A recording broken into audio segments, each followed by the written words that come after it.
You Can't See This Burden by Naisa and Amber.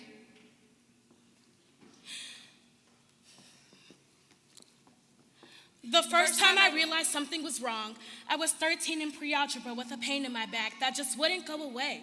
I figured it was my posture and sat up straighter in my chair.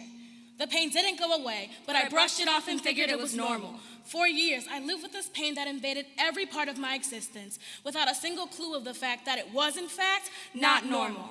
The first time I realized I was poor, I was 6 years old.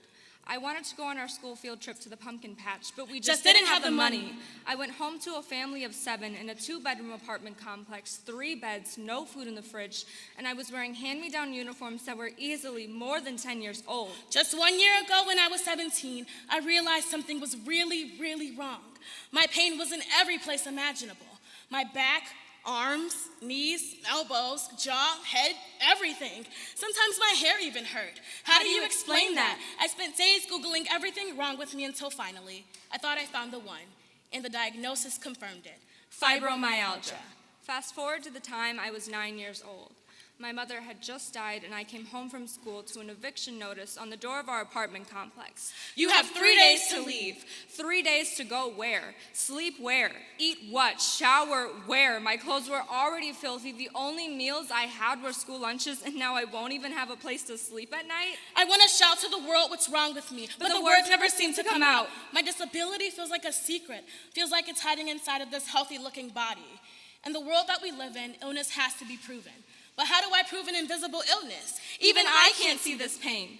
Sometimes I stand in front of the mirror and expect to see a rainbow painted across my skin, to see black and blue, yellow and red, purple and green, new and healing pain. Teen years, I'm 14, it's my freshman year of high school, and I have no hot water or electricity at home. We warm up our water to bathe on the stove, and we've spent more money on candles than food so we can keep the house warm. For some reason, we can never afford school supplies, clothing, or any of the bills, but there's always just enough money for everything except household responsibilities. Should I be forced to settle for the addiction that comes as first priority in our household?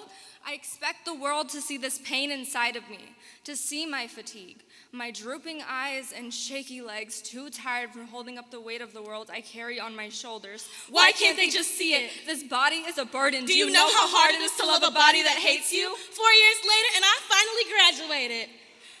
My school fees had to be waived because I was sent to school with a fraudulent check. I worked 2 jobs and I still didn't have a dime to my name. And don't even think about college because we ain't got the money. What happened to my college fund? And how do I remove myself from the cycle of poverty if there's no way to leave the community that traps me? Is it true when they say we'll be okay? How do I pray to a God who made me this way? A God who is sovereign and good in all of his ways, my friends, makes no mistakes. Worthy of every song we could ever sing. Worthy of all the praise we could ever bring. Worthy of every breath we could ever breathe.